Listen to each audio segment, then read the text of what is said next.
Welcome to SQL Server Analysis Services 114. This is Calculations in Analysis Services. This video is going to show what calculations are, how they work, show you some examples of various calculations.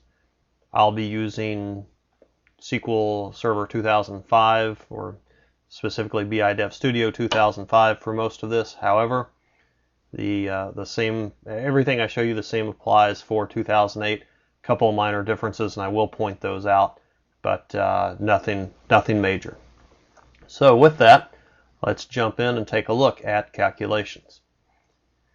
First of all, what are calculations when we talk about that? Well, calculations are items in the cube, and they're evaluated at runtime. So they're not like stored measures that are calculated when you process the cube and then stored.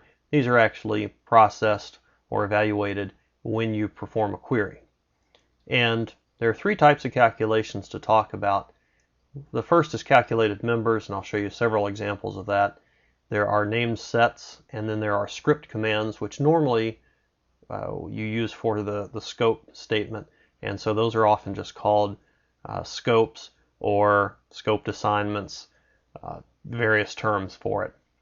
But technically they are called script commands. Now the first thing I'll show you are calculated members. Now calculated members, remember, a member in a dimension is an item at some level of a hierarchy or some member, some value of an attribute. So it is a member, a single item. And so when we talk about calculated members, we're going to return a single item. Now usually that is a calculation, a measure. Okay, usually these are called calculated measures. I'll talk about this more in just a moment. But it doesn't have to be a measure, and I'll show you examples, most of which will be measures, but then I'll show you one that's not. So normally people will just call these calculated measures, and that's fine, but it doesn't have to belong to the measures dimension. It doesn't have to actually return a measure. So again, I'll show you an example of that in just a moment. Now some examples of calculated members. Again, these are usually measures. So for example, the product contribution to the parent, or the product contribution to all products. So product contribution to a parent, let's say you're at the subcategory level, it would be the percentage calculation to the category of which it's a member. If it was the contribution to all products, it would be its contribution to the total, rather than just the category it's in. It would be for all products. Average unit price is another potential calculated measure, and I'll show you some examples of the ones that come with the AdventureWorks demo. A calculated member might be combining multiple members into a single member. This is useful, for example, let's say that you have a product manager and his or her products don't all belong in the same category or subcategory. Well, it might make it easy for that person if you build a single calculated member that sums all of their products up for them, and then they can bring that over and use that for analysis. Now, unfortunately, not all of the tools work very well with calculated members, and I will show you some examples of that when we get into it in just a moment. Now, with calculated members, you have a parent property, and that determines where that calculated member is going to exist. Normally it's in the measures dimension, but it may belong to another dimension. So again, I'll show you that. Some other properties, there's a format string. Often these are currency or percentage, so you can control what that looks like. There's a visible property, just whether or not it's visible. And then there are a fore and back color, and there's a font name and a font size. Not all client tools honor these properties, but most of them do now, certainly. The more modern Excel 2007, the latest version of Pro Clarity, and so forth. So I will show you these properties as well.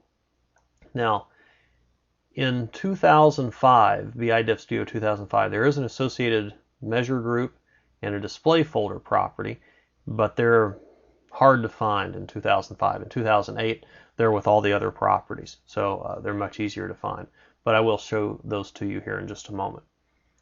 So let's take a look at some calculated members and examine exactly what they are and how they work. Here I am in BI Dev Studio. Again, this is 2005, but doesn't really matter at this point. I'm looking at a cube, the standard AdventureWorks cube here, and if I go to this third tab, I'll expand this. It does just say calculations on it. And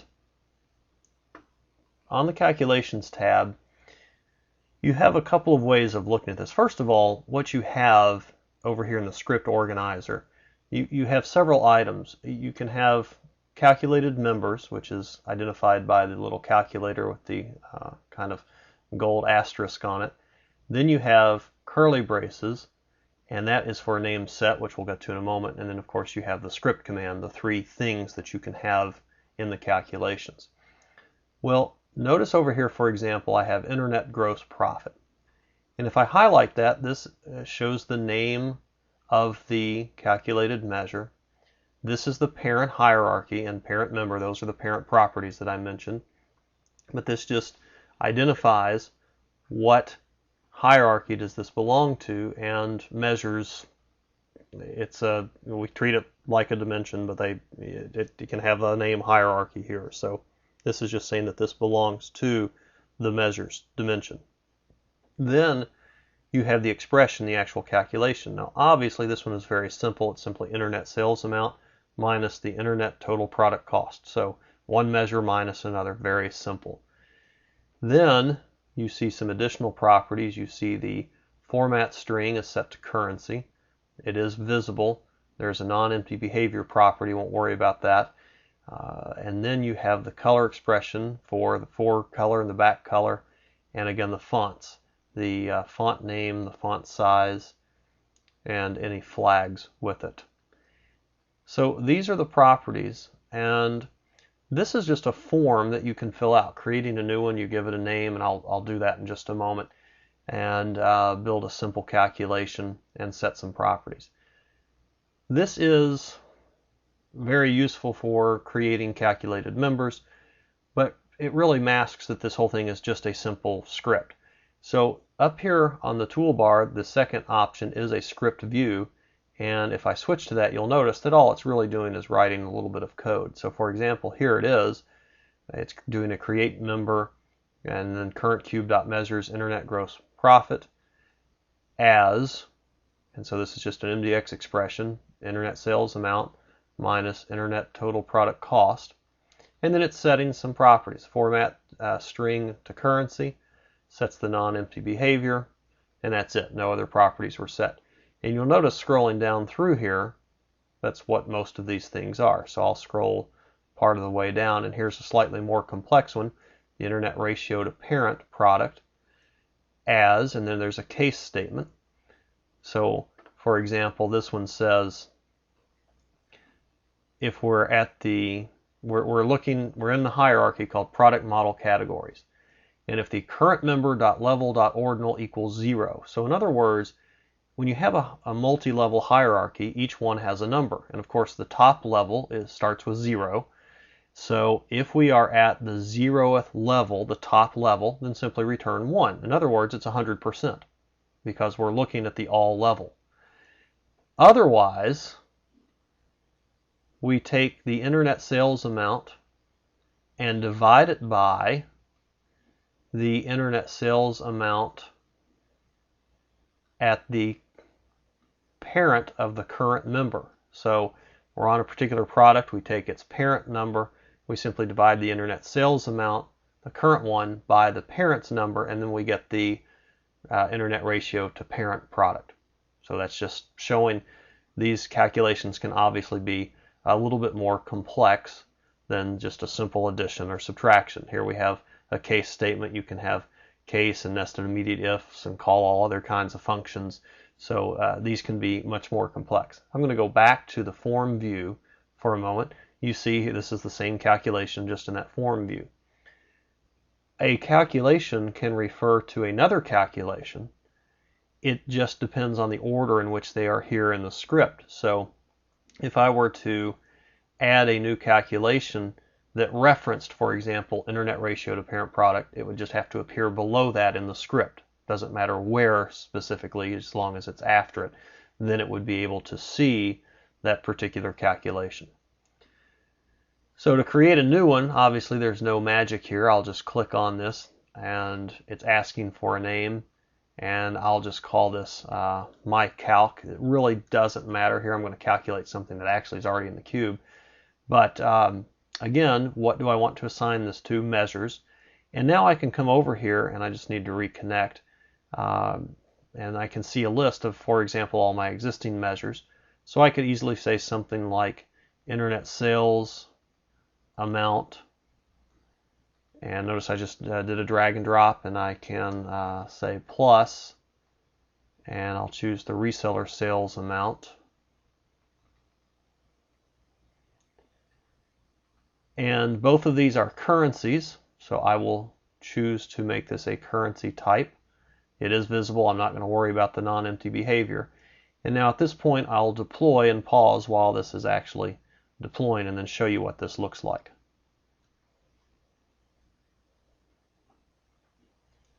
And once the deploy has finished, I'll go to the browser, reconnect to the cube, and notice under measures, there is my calc. I can drag this over. It gives me a total. That total shouldn't be terribly surprising. If you've seen some of the other videos, you know that the grand total for the reseller sales amount is about 80.5 million. And then, of course, the total for the internet sales amount is the famous 29.4 million. Obviously, you add those two together, you'll get this total. So you can see that I now view that as a calculation, or here as a measure, and it appears at this location.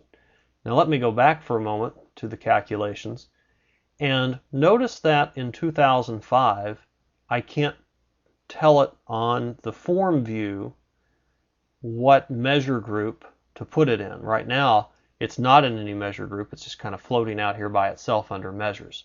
If for whatever reason I want to tie it to a measure group, I can do that. Now notice if I come over here to the properties, and again I'm in 2005, I scroll down through here on this particular calculation. Notice these are the cube properties, so it's not doing me any good. In 2005, I have a button up here called Calculation Properties. And if you click that, then I can find this particular one. And, well, you actually can't find it at first, which is one of the areas of confusion as well. I have to specifically add it. Here is my calc. And I could give it a display folder if I wanted. I'm not going to worry about that now. But here is where I can tie it to a specific measure group. Now, it doesn't really matter here. I just want to show you as an example. I'll add it to something that just to show the financial reporting, for example. And now, of course, once I redeploy and that deploy has finished, if I go back to view it, it will be in that particular measure group. And now that the deploy has finished, I'll come back, reconnect, and just show you that my calc will disappear at first, and then if I expand financial reporting, there it is. In 2008, I don't have to click this button to get to that property. The property for the measure group is here just listed with the other properties as it should have been originally. It's just a good way to hide and confuse users, or hide properties from users or developers just to confuse them. So those are calculations and specifically calculated members. Now, obviously that's a measure, and if you look at all of these others, they are measures as well. The internet gross profit margin, internet average unit price, internet average sales amount, they're all measures. So what about a calculated member that is not a measure? Well, let me give you an example of one of those. I'm going to create a new calculated member, and I'm going to call this bike accessories. And what I'm going to do with bike accessories is assume that someone is in charge of accessories related only to bikes. And so what I'm going to do is, those are products. I'm going to actually put this under the product dimension here, and I'm going to choose specifically the product model or the product categories hierarchy. And then it says what is the parent member of this, and I need to reconnect. And I'm just going to say that the parent is all products. So now what I can do is I can come over here and I'm going to collapse the measures, and I'm going to choose product, and I'm going to grab that product categories, and I'm going to go down to the subcategory, and I'm going to say that this is made up of bike racks and bike stands. I'm just going to grab these two as a quick example. Now I need to make some kind of calculation with this. So what I'm going to do is, first of all, remember we're talking about a member, so it needs to return only a single item. I'm going to use the aggregate function. You might think that's aggregate, but this is should be a verb here, so we're going to aggregate these. And this is a set. Remember, a set is multiple members from the same dimension. So I need to put this in my set curly braces. I know it might be a little hard to see on the video, but I have curly braces, and of course then I'll need to put a comma in between these. So I have two members, two members from the same dimension, so they go inside of the set curly braces, and then I'm simply aggregating those using the aggregate function. The format string here doesn't really matter because it's going to aggregate whatever measure I actually happen to pick. So let me go ahead and deploy this. Now, and I'll show you what this looks like. Unfortunately, the browser inside of BI Dev Studio doesn't honor this. It is a calculated member. It does work. I'll show that to you, but it is not honored inside of this particular browser. Makes it a little bit tougher to test, but I'll obviously show you how to test it as well. So if I go to the browser and reconnect, then you'll notice if I choose the product hierarchy and choose product categories, then under members I do in fact have, under all products, I do have bike accessories. But notice if I drag it over, I can't drop it on the rows, I can't drop it on the columns or the filters. If I move it up here, you might say, oh, look, you can drop it here. In fact, yes, I can, but when I let go, I get an error message. All right, so what do I do to get around that? Well, I sort of have one option, which is to use Excel. This is Excel 2007, and I'm going to quickly connect up to this. I will say I'm grabbing data from analysis services. I'm just going to use a dot for the local machine, and I'm going to connect to AdventureWorks DW, the AdventureWorks cube, and I'll finish and replace my existing file.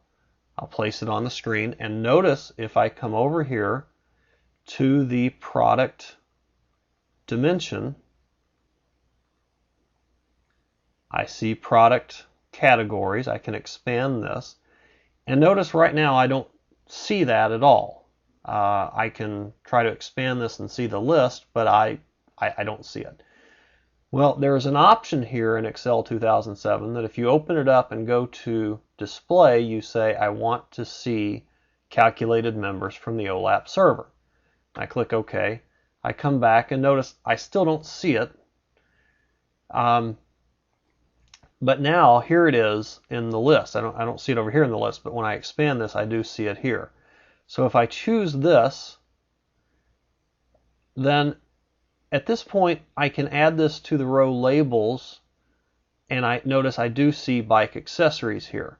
So if I were to take a measure, let's say, oh, it doesn't really matter here. Let's just pick internet sales amount.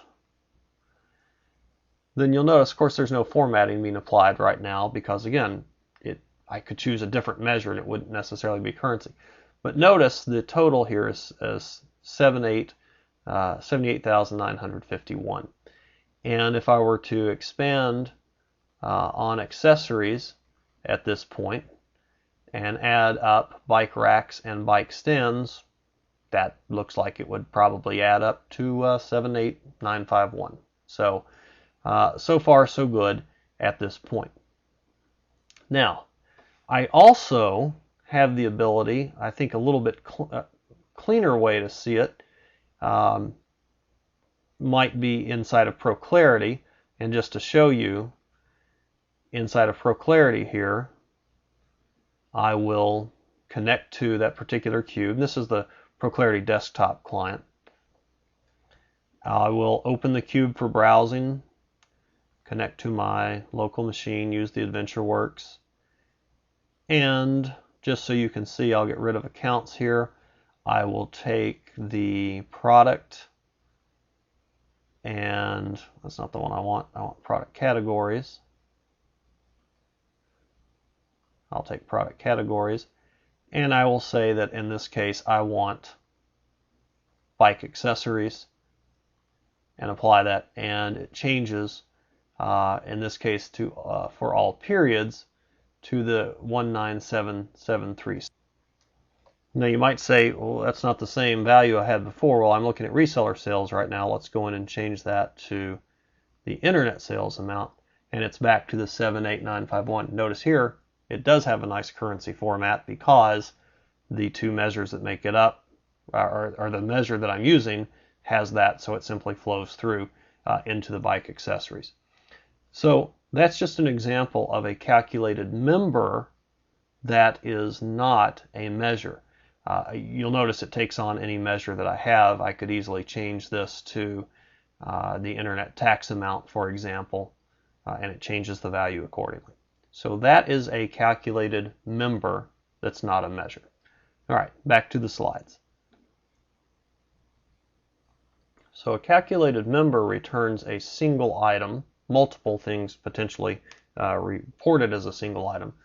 Named sets, on the other hand, return more than a single member at a time.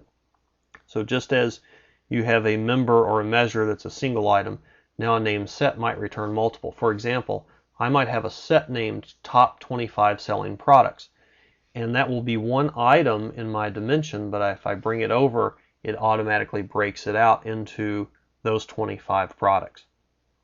Same thing with top 50 customers or 10 customers. Most recent 6 months is a real common one, or any kind of time-based element like that. Most recent 12 months, most recent 4 quarters, whatever. You bring that over, and it will automatically adjust its time periods to the correct values.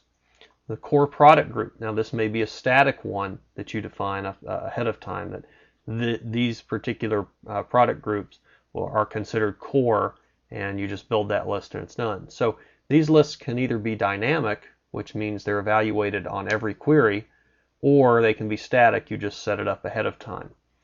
And if you go in and create these, then you'll be able to use them for analysis. And something like the dynamic one with the top customers or top products, obviously that is calculated every time the query is run. So someone could run the query today, you do a load tonight, and then tomorrow someone runs that same query, they might get different values. That can be correct, because remember, it is being evaluated every time a query is done.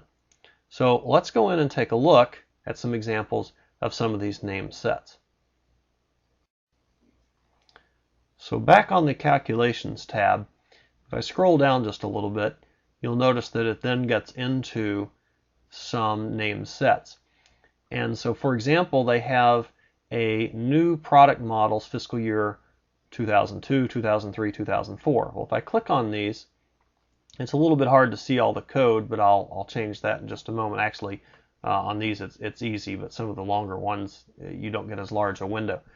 But here I'm simply saying that for product models fiscal year 2002, I'm saying that any model name, so I'm at the very lowest level of my dimension here, model name.members, take all the individual ones, and they have another attribute called start date, and I'm simply saying, is their start date July 1st, 2001? That's the beginning of the 2002 fiscal year. So if that's their introduction date, their start date, they were a new product that particular year. No big surprise, the one for 2003 simply says, is their start date July 1st, 2002, and so forth. So very simple, but that's now allows me to do analysis, say, show me how did our new products for this fiscal year do? I drag over that one item called new product models, fiscal year 2000, whatever, and it shows me all those products and whatever value I have for them, whatever measure I'm examining. Now, some other sets here might be a little bit more complex. For example, large resellers, I'm simply asking for the number of employees here. High discount promotions, this one I'll scroll a little bit here. I'm looking for all my promotions, and then I am filtering where the discount percent is greater than or equal to 0.30. So I'm using a filter statement at this point to say just grab all these promotions that are 30% or greater. So these are just some examples of named sets, and if I go into the browser, then you'll notice with these named sets, I can take a look at these and you'll see how it breaks these out.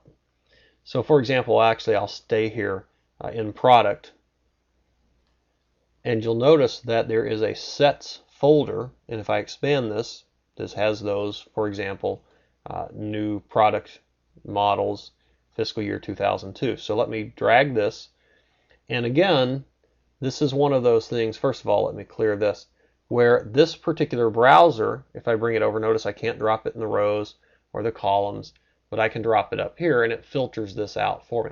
But what this doesn't allow me to do is see, well, what are those products? Okay, I just can't do it here in this particular browser. So again, let's take a look at this in a couple of other tools. I'll go into Excel 2007, and let me clear this out, and I'll come back over here to products, and again I have the sets folder, and so I'll choose the new product models, and notice now this immediately becomes that list. Now I don't have a measure picked here, but again, doesn't really matter. I'll just choose internet order count for those, and I now see any that were introduced in 2004, the internet orders, those are the count for them. Or I'm sorry, 2002, I believe, whatever I happen to choose here. So I'll uncheck that. I'll check the one for 2004, and you'll see a much larger list of items. So this does now allow me to choose one item, and it breaks it down into all the individual products. ProClarity does the exact same thing. So that is a set that is returning multiple members from a single dimension. Now, how did I know to go find that set in products? Well, notice here, nowhere did I set the property to say, oh, you belong to the products hierarchy or the products dimension, and there's no option over here. Again, I'm just looking at cube options. It all depends on, when you create this, what is the set being filled with? Well, it's going to be filled in this case with model names. That's in the product dimension, so that's where it comes from. So that's an example of a named set.